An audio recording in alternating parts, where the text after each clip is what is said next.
Our first lab together is titled Chromatography, and the purpose is to identify an unknown ink stain.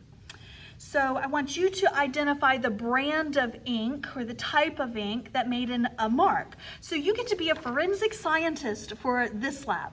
So let's say you are called out to a crime scene and you and the investigative team find an ink stain left behind by your suspect. So your job is to determine what brand or what type of ink left that mark. I'm going to help you out a little bit. I'm going to tell you that it was either made with a Sharpie pen or it was made with a Crayola or it was made with a vis-a-vis. So let's say you've got three suspects A, B, C. Suspect A always writes with a Sharpie, suspect B primarily writes with a Crayola, and suspect C's favorite pen to use is a vis-a-vis. So if you can identify which of those three made this mark, you can narrow down your suspect and you'll have some evidence to convict if you determine that is the criminal. So what you would do is you would cut some strips of chromatography paper. Chromatography paper, once again, is just paper that has very fine particles. The particles have been ground to a fine pulp. We would measure up from the bottom about 1.5 centimeters. This measurement doesn't have to be exact. And I'm going to draw a line across in pencil, okay? And then I'm going to place a sample of one of these pens on that strip. I'm going to pick the vis-a-vis, place a little sample right on the pencil line. Then I need to remember which pen did this mark represent. So I'm going to label the bottom down here once again in pencil, and I'm going to use a V for vis-a-vis. Okay? I'm going to repeat that process with the Crayola pen, with the Sharpie, and then also with the unknown sample. Now, my next step is to place these samples down into water and let the water run up the page and separate any ink. So I'm having a lot of trouble, guys, with the video. Every time I flip my phone so you can see a different angle, the video stops recording. So if that happens, we're just going to call this Chromatography Lab Video 1, and then we'll just add on to it. But fingers crossed, when I make this flip, everything will be okay. Okay, we might be all right, possibly. So what I'm going to do is I'm going to get a beaker, and I need to place one of these strips down into the beaker, and I'm going to let the water run up the page. Now, I don't want to sit here and hold this all day, so I'm going to take a tiny bit of tape. I'm going to tape it to the top of the paper, tape it to, I'm going to use a ruler. You could use a pencil or anything else that you wanted. And I'm going to set this down in the beaker. Now, the way I've done it, do you see how it would curve in the beaker? That's not good because the ink sample would be likely to dissolve in the water down at the bottom instead of only as the water ran up the page. So I need to make sure this strip is hanging straight down. So I'm going to prop this up with something. I'm going to see if I can use my, that won't work. Let's see if I can use a pen.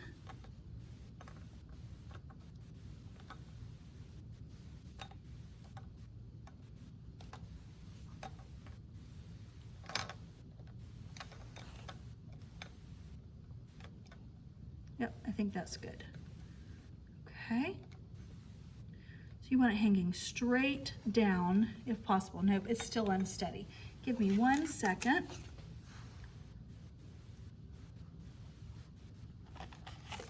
Let's see if I can use this part of my calculator. My calculator itself is way too big. Okay, that's not working. Give me 1 second to grab a larger beaker.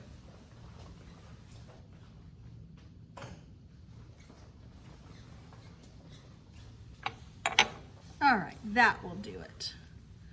There we go. So I want this hanging straight down. If you can see from the side, I don't want it sticking to the side. I don't want it bending at all to ensure that the water runs straight up the paper. All right. Okay, and now I'm gonna add my water. I'm gonna add water using a squirt bottle. I'm gonna gently and slowly add from the back. I don't wanna splash or splatter. I don't wanna take any chance of that ink dissolving in any way other than when the water runs up the paper, straight up the paper. So I'm gonna add just until the water level touches the bottom of the page, and I see the water start to rise up the chromatography strips, so I believe I'm there. Okay, couple of key points for chromatography. You want to make sure this level of water that you've added is well below this pencil line that we drew, well below your sample of ink. And the reason is, if the water is too high, your sample of ink is going to dissolve down here in this water. It's not going to separate as the water runs up the page, okay? So the next thing I want you to notice is that as the water runs past the V and the pencil mark, it's not dissolving either of those because your pencil is non-polar. It doesn't dissolve in the water. Okay, so it looks like the water has reached the ink and the ink is starting to rise. That means at least some components in the ink must be soluble. So I'm just going to let this continue until the water rises and no color comes with it. Now, let me show you what I mean by that. If you look at this here, this is one that's been running for just a little while. You can see, I'm going to take it out for a second just so you can get a clearer image. You can see the water level is right here and there's still blue attached to that water. That means this one is not finished. So I would need to leave it in until I don't see anything sticking to the water. The color stops rising, but the water keeps going. So the water rises further than the color is what you're looking for. All right, so I would do that for each of these samples. I just tested your vis-a-vis. I would wait for it to finish, then I'd do your Crayola, your Sharpie, and your unknown. Okay, the chemistry fairies have worked their magic, and time has passed, and water has risen high enough to separate the ink, and this is what you end up with. So if you notice on the Sharpie, this one's the vis-a-vis, the Crayola, and the unknown. Okay, I'm gonna try and turn my phone back so that you get a better angle. Once again, if the video starts, oh, I think we did a good job. So it's like the 17th times the charm or something like that. Okay, let me move these a little forward so you can see them a little better. So those are my results. I want you to notice several things. On this one, my vis-a-vis, my water rose to here. I put a little mark with pencil so that you could see it because this one has had time to dry. Do you see how there's a space, an empty space right here between the blue and the water? That means this one finished separating. The Crayola, do you see how the blue ran all the way to the top? That means that I needed a larger strip of paper for this one. This one did not have time to separate out completely or enough space to do so. The Sharpie didn't do anything at all. And it looks like the unknown, if I just look at it qualitatively, just by the colors, it looks like the unknown matches the vis-a-vis. So I can tell that my unknown ink sample was made with the vis-a-vis. However, I want to quantify that. I want to kind of prove that as well. So what I'm going to do is calculate my RF values. I want to walk you through how you would do that. So let's do the vis-a-vis right here. What I would do is I would measure Remember, your RF value is the distance that the color travels divided by the distance that the water travels. So I would measure from where the ink started right here to where this yellow color ended. So from the pencil line to about right here, okay? To me, that looks like it might be about, oh, let's see if I go over there, 2.85 centimeters for the yellow. Okay, I'll turn that so maybe you can see it a little better as well. For sig figs, let's talk about sig figs for a minute. Remember, when you are measuring, you ask yourself, how is that instrument divided? In this case, each line represents a tenth. That's 1, 1.1, 1.2, so on to 2. So I know my tenths place for certain. I have to guess at the hundredths place. Then I would divide that by the distance that the water traveled. So I'm going to start at this pencil line again, and the water traveled all the way up to here, which to me looks like 7.123, maybe 7.035. To calculate my RF value, I would divide those. So your 2.85 divided by your 7.35 gives me 0.388. I'm rounding my answer to 3 sig figs. Make sure you're punching in these numbers into your calculator with me so that you understand how you would round. Okay? Now, I would need to do that for each and every color on this sheet. So I would calculate an RF value for the pink. For the pink, it looks like it rose to right about there. I would measure from where the ink started, so the pencil line. So you always start measuring from your pencil line. To me, I'm going to move my ruler over. That looks like it might be about, I don't know, 4.85. I divide that by the distance that the water traveled. Well, the water traveled the same distance up the page, so that's still the 7.35. So 4.85 divided by your 7.35, punch that into your calculator. You get a screen full of digits. I need 3 sig figs in my answer. So I'm getting I'm getting 0.65986. I need to round it to 3 sig figs, so the 8 rounds the 9 up, so it's going to be 0.660 for my RF value. Remember, your RF value does not have a unit because you're dividing centimeters by centimeters, so your units end up canceling out. Okay? I would need to do that for the purple, and I would also need to do that for the blue. So you calculate an RF value for each and every color that separates out on that chromatography sheet. Now, if I do this one, this was a smaller sample of ink. The water on this one traveled to right about here.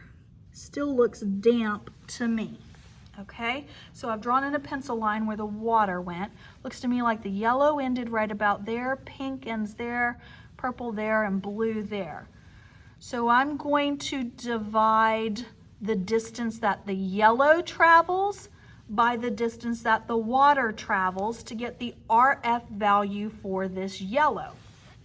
And theoretically, this RF value should match this RF value. Okay? So you can identify your unknown just visually, just looking at your colors, but you can also prove it with the numbers, prove it with the math. Your RF values should match between your unknown and, in this case, your vis-a-vis. Now, you would need to create a data table for lab. I'm going to turn this, then I'll turn it back around to you. So I would, for your data table, you always want a descriptive title. So I would create a title for each pen, create a table for each pen. So I would create a vis-a-vis pen. I would create a column for the color. I would create a column for the distance that that color traveled, and I need a unit next to that label. And then I would create a column for the distance that the water, or I'm going to call it the solvent, traveled, and that would be centimeters as well. The reason it's good to include that in your table is the water doesn't always run straight up the page. Sometimes if the water hits a fiber, you end up with like a little squiggle mark. So based on which color you're measuring, it might be, you know, if you've got a color further over here or further over here, it might change the distance that the water travels. So for this one, I would do yellow. The distance that the yellow traveled was the 2.85. The solvent was the 7.35. And then if you wanted to include your RF values in that, you could as well. Okay? And I would have to include, you know, I would include my pink and do all that. Then I would do the purple, and then I'd do the blue. And then I would do a completely separate table set up this same way for the Crayola pen and for the unknown as well. And then I would just create a statement saying that the Sharpie did not separate. Okay, let's talk just a little bit about what you're seeing between these three. Okay, and I'll put the unknown right here. We'll kind of group these two as the same thing. The first thing I want you to notice is that the vis-a-vis has some colors down here, some chemicals, compounds down here that the Crayola pen does not. The black ink and the Sharpie didn't separate at all. So the first key point that I want you to get from this lab is that the lab proves that black ink is not a pure substance. Because if it was a pure substance, that means that all black ink would have the same chemical composition, which means when you ran your chromatography strips, every chromatography strip that you ran for black ink would give you an identical result. They would always look the same. So the fact that this black ink looks different than this black ink looks different than this black ink proves that there are different ways to manufacture black ink, meaning that there are different chemical compositions, different ratios, different chemicals that are put into it, okay? Second, I want you to notice that the Crayola pen has this huge empty space right here. This was a washable Crayola marker. So what does that tell you about the ink in this Crayola marker? It means that the ink in the Crayola is much more polar than the ink in the vis-a-vis, because you don't see any black down here. All of the chemicals in the Crayola pen dissolved in the water. They stuck to the water. They had a magnetic attraction to the water. And it was actually a very strong magnetic attraction because they traveled far up the page. Excuse me. So these colors up here are much more polar than these colors. It looks to me like whatever the chemical composition of this blue substance looks like it's always traveling higher, means it is a much more polar compound than your red or your yellow, than the things that are below it, meaning it had a stronger magnetic attraction to the water, the blue did, and therefore it stuck to the water with a greater force, and so it traveled further up the page with the water. Okay, billions of dollars have been made in the manufacturing industry on this concept right here. You know, when you put your little Tide marker on your stain on your clothes, your stain remover pen, how does it work? Well, you're putting something on there that makes the stain stick to the water. okay? And we can talk about that in much more detail when we get into the actual structure of molecules. What's really going on there is you've got a molecule with a polar end and a non-polar end as well.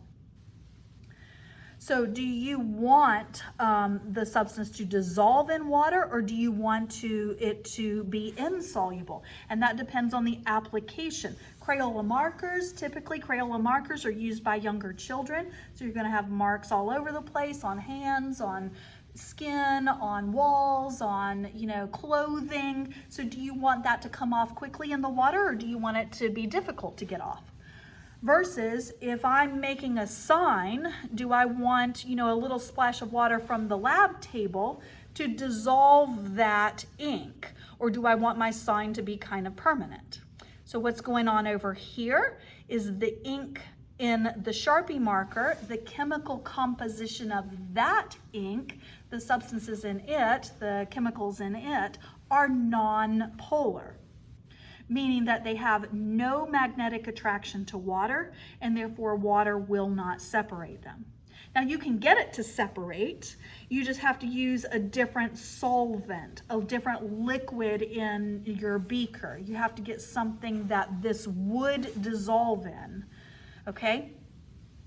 All right, very good, ladies and gentlemen. If I've gone too fast on anything, or if you need clarification on any of the concepts, feel free to contact me, ask questions. Good job.